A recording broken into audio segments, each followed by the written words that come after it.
Looking at our navigation bar at the bottom of your screen, you'll see here we have the option to choose this middle icon. This icon is our Safe Walk feature. It's the most heavily used feature within the LiveSafe application.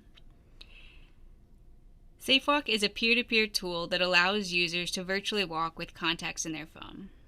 If we choose here to ask friends to watch me walk, you'll see I'm prompted with a map of my location.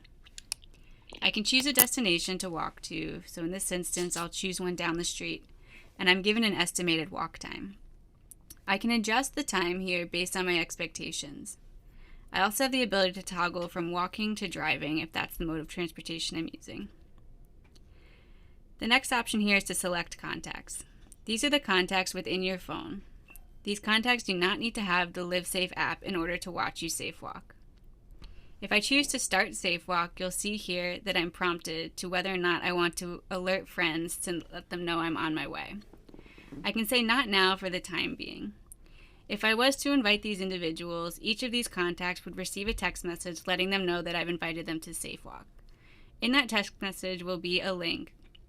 If the contact has the LiveSafe mobile application, this link will bring them into the LiveSafe app and open this map that you see here on my phone.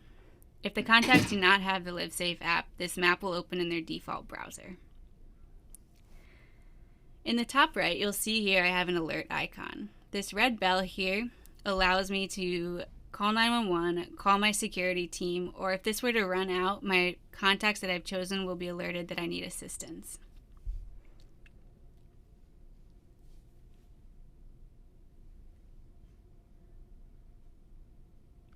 If at any point during my SafeWalk my phone lost cell service or Wi-Fi or it turned off, these contacts would also be alerted in that instance with my last known location.